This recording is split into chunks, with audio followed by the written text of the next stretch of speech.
रात हो चुकी थी और बारिश तो रुकने का नाम ही नहीं ले रही थी। आज अपना काम खत्म करके मैं ऑफिस से निकला ही था कि तभी आधे रास्ते में मेरे जानने वाले नितिन अंकल ने मुझे रोक लिया। अरे दीपक जी, इतने रात को आप यहाँ क्या कर रहे हैं? घर नहीं गए अभी तक? हाँ, वो मुझे आज कुछ ज़रूरी काम था ऑफिस में, लेकिन बस अभी घर ही जा रहा हूँ। दीपक जी, आपको शायद पता नहीं है, लेकिन आज अंधेरी काली रात है और आज रात अकेले बाहर नहीं जाएं तो ही फायदे में रहेंगे। क्या बात कर रहे हो नितिन भाई? कल मुझे ऑफिस भी जाना है, इसलिए अभी जाना ही होगा ज़रूर। देखो दीपक जी, मेरी बात मानो, अकेले मत जाओ अभी। आज घर पर भी कोई काम है तो इसलिए जाना तो पड़ेगा। अच्छा तो एक काम करो, थोड़ी देर रुक जाओ, मेरी यहाँ ड्यूटी खत्म हो जाए, फिर हम दोनों साथ चले जाते हैं। अरे भाई, काफ़ी लेट हो जाएगा फिर मुझे, और कल काम पर भी जाना है, इसलिए मैं निकलता हूँ।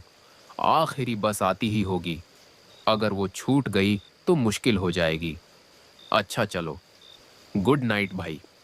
अच्छा रुको दीपक जी, मैं जानता हूं कि तुम मुझसे पढ़े लिखे हो और तुम्हें ये काली रात और चलावे पर ज्यादा भरोसा भी नहीं है। ये पोटली अपने साथ रख लो, ये मुझे मेरी माँ ने दिया था, लेकिन अब तुम रख लो और अपना ख्याल रखना। ठीक है भाई, अब मैं जाता हूँ। मैंने वो पोटली अपने साथ रख ली और वहां से निकल गया। रात बहुत थी, बारिश भी थी, लेकिन मैं क्या करता? मेरी नौकरी का सवाल था। रात काली होती जा रही थी, बस वाला जगह दूर था, जाते जाते अच्छा खासा वक्त लग रहा था। आसमान में तेज बिजली कड़क रही थी और बिजली के साथ बारिश की बूंदें चाकू की तरह पूरे जिस्म पर लग रही थी।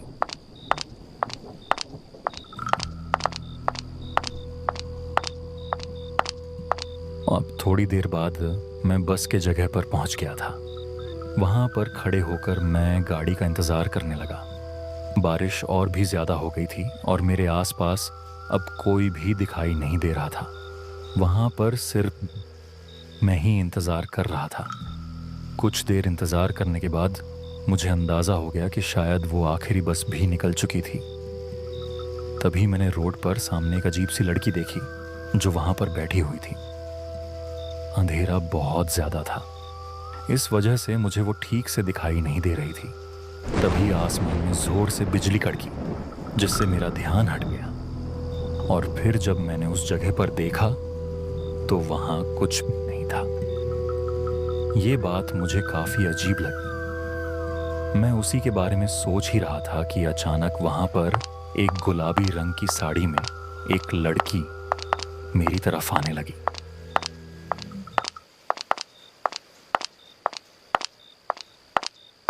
वो वहां पर आकर मेरे साथ ही रुक गई और ऐसा लग रहा था जैसे वो भी बस का इंतजार कर रही हो। क्या हुआ जी? आप इतने डरे हुए क्यों हैं? और इतनी रात को यहाँ क्या कर रहे हो, वो भी अकेले? मुझे डर लग रहा है। डर? किस चीज का डर?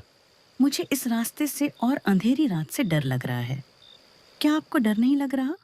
नहीं, मुझे डर क्यों लगेगा? इसमें डरने की क्या बात है? बस रात ही तो है और बारिश है, बस। आप बताइए, आप इतने रात को यहाँ क्या कर रहे हैं और आप कहाँ जा रहे थे? मैं घर जा रही थी, बस के लिए यहाँ इंतजार करने। जब आ रही थी तभी मैंने रोड के उस पार देखा कि कोई अजीब सी लड़की वहां बैठी हुई थी। इसी वजह से मुझे अब डर लग रहा है। उसकी ये बात सुनकर मैं सहम सा गया, क्योंकि अभी थोड़ी देर पहले मेरे साथ भी ऐसा ही हो चुका था। पहले मुझे लगा था कि शायद वो मेरा वहम होगा, लेकिन वो मेरा वहम नहीं था। आपका घर कहाँ है? इस गांव के साथ वाले गांव में है मेरा घर। अगर आप मेरे साथ वहां तक चले जाएं तो अच्छा होगा, क्योंकि बस तो चली गई है और अकेले मुझे डर लग रहा है। ठीक है, मेरे घर का रास्ता भी उसी तरफ जाता है। चलिए, आप मेरे साथ चलिए, मैं आपको आपके घर तक छोड़ देता हूँ। क्या सच में आप मुझे मेरे घर छोड़ देंगे? हाँ, क्यों नहीं।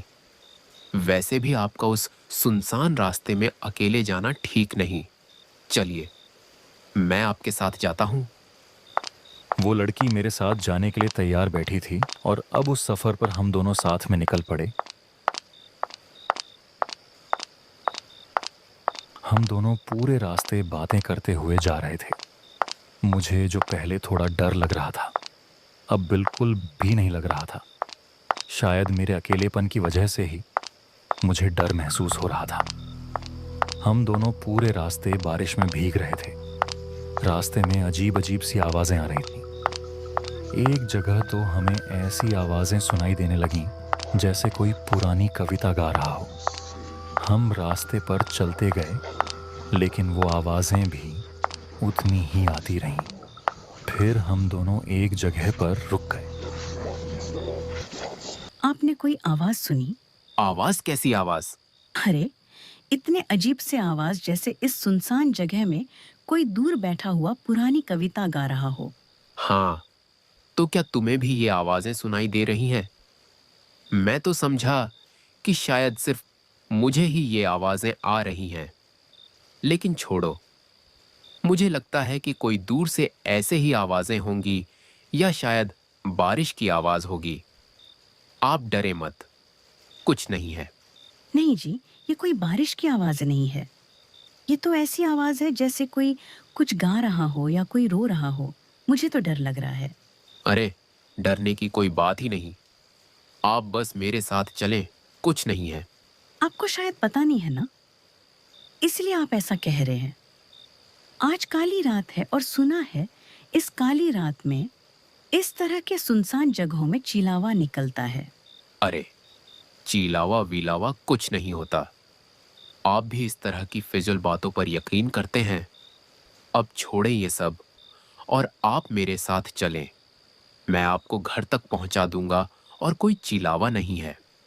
वो खौफनाक आवाज़ें तो मुझे भी आ रही थीं, लेकिन मैंने उस पर ज़्यादा ध्यान नहीं दिया।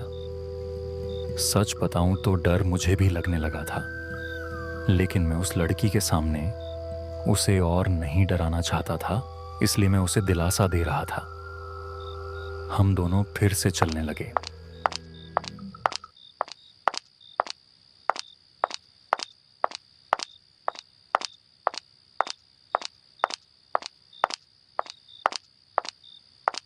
इस अंधेरी रात में, इस सुनसान जगह पर, इस रास्ते से क्या आपको डर नहीं लगता?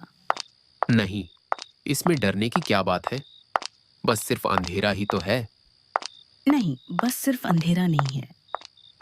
यहाँ पर और कुछ है। यहाँ पर उसका इतना कहते ही मेरे पैर एकदम रुक गए।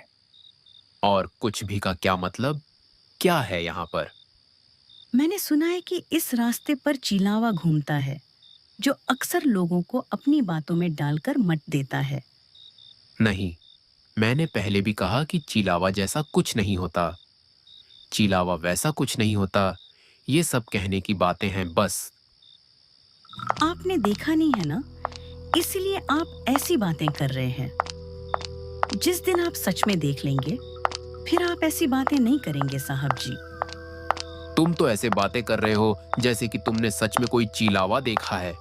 तो बताओ फिर, कैसा दिखता है चिलावा? चिलावा बहुत ही खतरनाक होता है। एक बार किसी को पकड़ ले तो फिर आसानी से नहीं छोड़ता। अगर कोई भी चिलावे के पकड़ में एक बार आ गया, तो फिर उसका बचना बहुत मुश्किल है। वो सब तो ठीक है, लेकिन तुमने मुझे बताया नहीं कि क्या तुमने देखा है चिलावा। हाँ साहब जी, मैं चिलावा ही तो हूँ। उसका इतना कहते ही मैं एकदम से रुक गया। मगर ये क्या, लड़की कहाँ गई?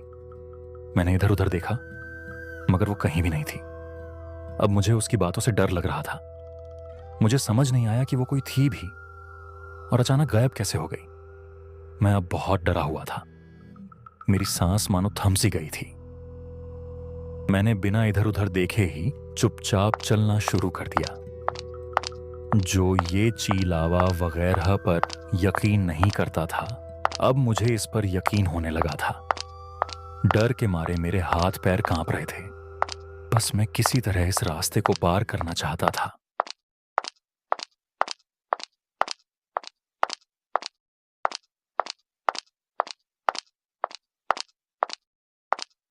साहब जी, क्या हुआ? डर गए आप? ये आवाज सुनकर मेरे होश उड़ गए।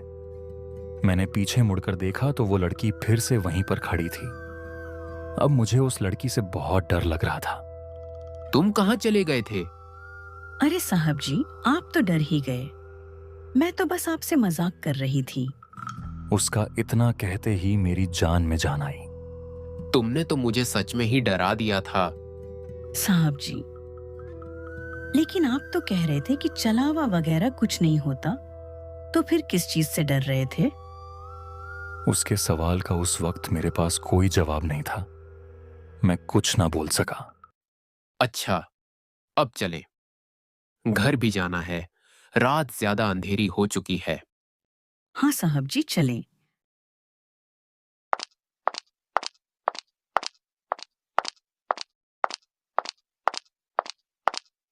देखो, रात के समय इस तरह के मजाक करना ठीक नहीं है।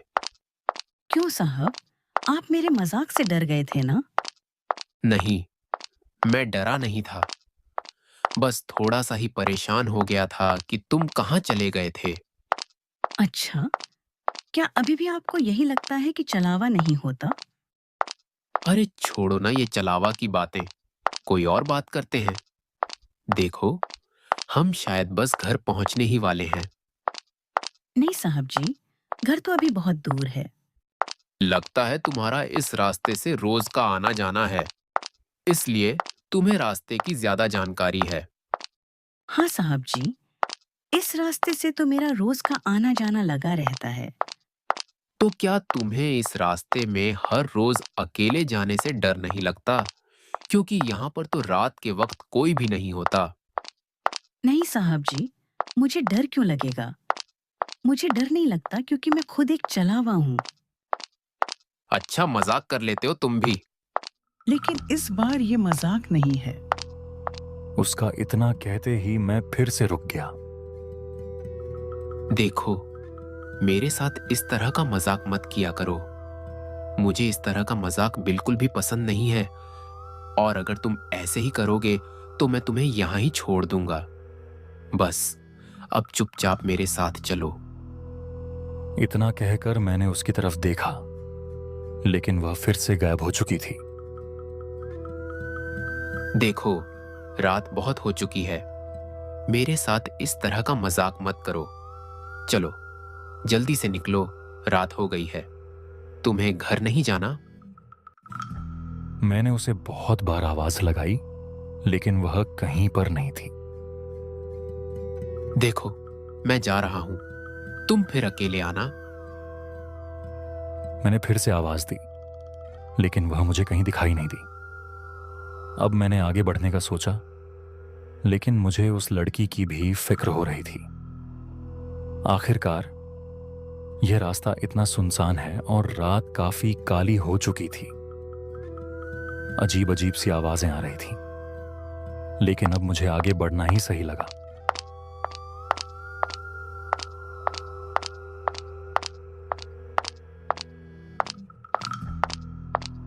अब चलते चलते मैंने जब रास्ते को देखा तो वो रास्ता उसी तरह का था जहां से मैं पहले भी गुजर चुका था। मैंने चारों तरफ नजर दौड़ाई तो समझ आ गया कि कुछ ना कुछ गड़बड़ जरूर हो रही है मेरे साथ। अब मुझे कुछ समझ नहीं आ रहा था। मैं बस चलता जा रहा था कि अचानक मेरे पीछे किसी के चलने की आहट आने लगी, जैसे कोई मेरे पीछे पीछे आ रहा हो। उस आवाज ने मेरे डर को और बढ़ा दिया, लेकिन फिर भी वो कदमों की आहट लगातार मेरे पीछे ही आती रही।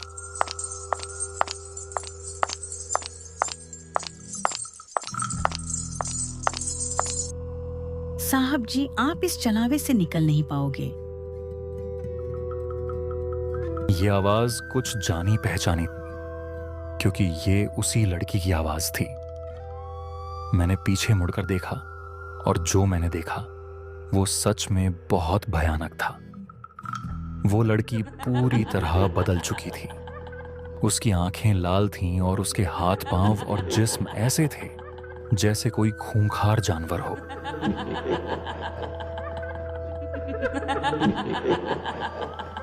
ये सब देखकर मेरा तो डर से चेहरा सफेद पड़ गया और मैं फौरन वहां से भागने लगा।